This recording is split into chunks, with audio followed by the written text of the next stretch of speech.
Во ова издание на Newsflash ке гледате. Македонија пат се соочува со недостиг од градежни машини и возила за чистење на снегот по македонските патишта. Набавени се нови 18, но не достигаат уште 90 за надминување на проблемот. Во САД пак недостигаат возачи за камиони и тоа 80.000. Проблемот доведе до застој во снабдувањето. Во Калифорнија фармерките ќе се бојадисуваат со органска боја, наместо со досегашните отровни бои. Останете со нас за деталите.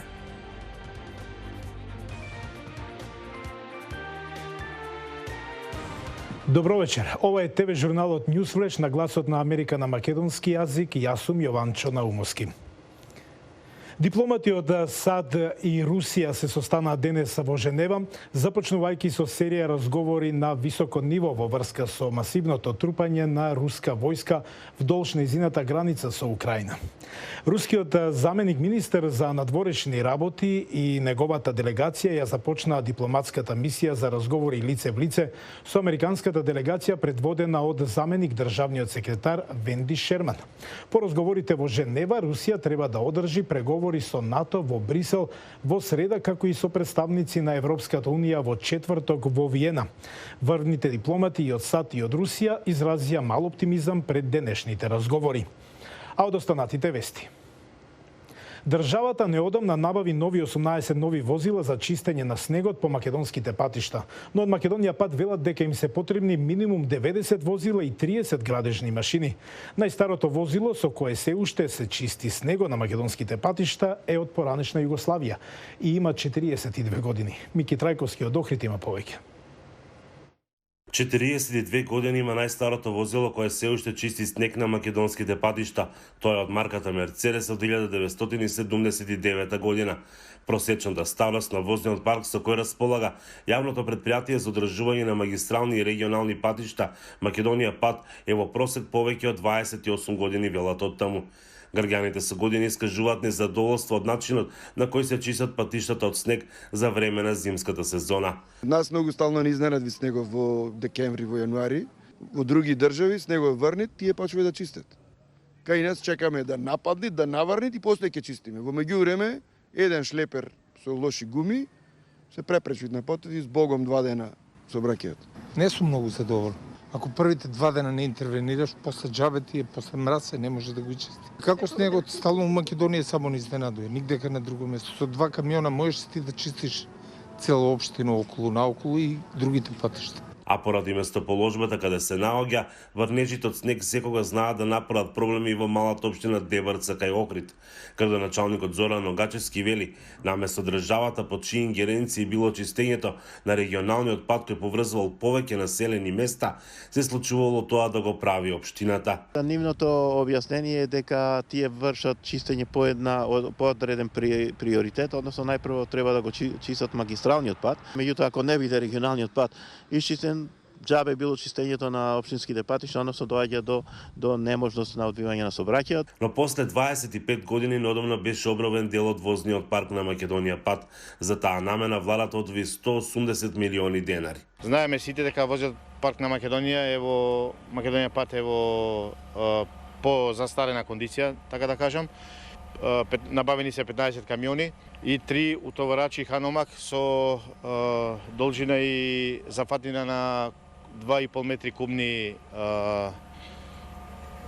големина. Но од јавното претпријатие велат дека набавката на новите возила не е доволна да се покрие целата територија. Потребни се уште минимум 90 возила и 30 градежни машини за да целиот дотрошен и амортизиран возен парк биде заменет со нов, како не би се ангажирале возила од трети лица за чистење на снег и за превоз на асфалти. Додаваат дека и годинава бил распишан тендер за користење на услуги од трети лица за зимско одржување на патиштата. Од Охрид за Гласот на Америка, Мики Трајковски. А во САД пак не достигаат возачи за камиони и тоа 80.000. Проблемот доведе до застој во снабдувањето со производи. Причина – пандемијата на коронавирусот. Потребни се возачи на камиони, флексибилни работни часови и висока плата. Ваквите реклами стануваат се поприсутни во САД, каде 70% од сите производи во државата се пренесуваат со камиони, според Американската асоциација на камионџии. Според локалните асоциации на камионџи, пак сега има околу 80.000 отворени работни места за возачи. Јури Шалак работи логистика во компанија за камиони преку 16 години и вели дека пандемијата значително ги влошила работите. Средниот вик водија во Америци е 47. Просечната возраст на возачите на камиони во САД е 47 години. Оние што се над 60 се пензионираат, а нема многу нови млади лица кои се пријавуваат за работа. Шалак работи во диспечерска компанија за камиони во Чикаго и има околу 150 возачи и сопственици на камиони кои работат за него. Тој вели дека во последниве 2 години се зголемува работата, бидејќи повеќе американци нарачуваат производи онлайн, но вели дека индустријата за камиони не се адаптирала на промените во светот. Тие се постојано недоволно искористени за околу 40% поради начинот на кој организираме нивната работа и оти не го оцениме нивното време. Работниот ден на возачите на камиони е строго стандардизиран. Тие имаат дозвола да возат не подолго од 11 часа на ден. Мора брзо да ги натоварат или растоварат камионите или ќе изгубат работа тој ден. Има многу фрустрација и чувство на непочитување. Возачите зборуваат многу за почит. Во просек, возачите на камиони во САД се платени околу $25 на час. Затоа и не е изненадување, оти многу ја прифаќаат работата. Но проблем е во тоа што многу од нив на крај не остануваат на работното место. Статистиката во Америка покажува дека секоја година компаниите за камиони имаат нов тим возачи. Тоа значи дека возачите кои почнале да работат во јануари нема да бидат тука следната година. Затоа собствениците на тие компании мора многу да се трудат за да ги задржат работниците. Администрацијата на Бајден се надева да го намали недостигот на возачи на камиони со отворање повеќе програми за тренинг, како на пример за поранешен воен персонал. Но експертите велат дека станува многу тешко да се мотивираат луѓето. Ситуацијата е поинаква за возачите кои работат сами, а не со компанија. Дмитро Хачјук вози камион повеќе од 13 години. Ја працујам сам на себе и возам собствен камион и за мене ситуацијата во моментот всушност е многу добра. Во споредба со претходните години, лани имав најуспешна година изминатава деценија.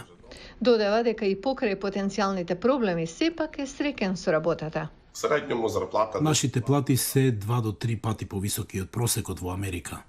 Експертите веруваат дека во наредните неколку години и натаму ќе има недостиг на микрочипови потребни за производство на автомобили и камиони, поради што се очекува цената на производите да се зголемува. Научници во калифорниска компанија користат биотехнологија да направат органска боја за производство на фармерки, наместо отровните бои кои вообичаено се користат. Џули Табо има повеќе.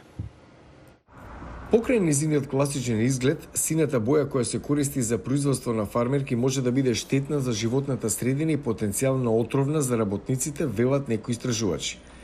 Научници од компанија во Беркли, Калифорнија, открија еколошка боја, инспирирана од природата. Тие проучуваат ензими што растенијата ги користат да произведат боја и програмираат микроорганизми во нивните лаборатории за да го имитираат тој процес. Јапонското индиго, например, произведува сини молекули во неговите листови. Ги земавме генетските информации од растението и ги користевме да ги програмираме нашите микроорганизми, кои произведуваат индиго на ист начин како самото растение во природата. Научниците ги одгледуваат микроорганизмите во течна средина, каде се размножуваат и делат за да ја направат индиго бојата. Овде го почнуваме процесот да научиме како најдобро да ги развиваме нашите микроорганизми, за да произведеме најголемо количество на боја. Платното се потопува во боја и се става на перниче. Вака изгледа крајниот обоен материјал. Ова е еден од првите капути обоени со еколошка индиго боја во нашата лабораторија. И тоа беше се за денес. Го гледавте Newsflash на Гласот на Америка на македонски јазик. Јас сум Јован Чономовски од студиото во Вашингтон. Пријатно.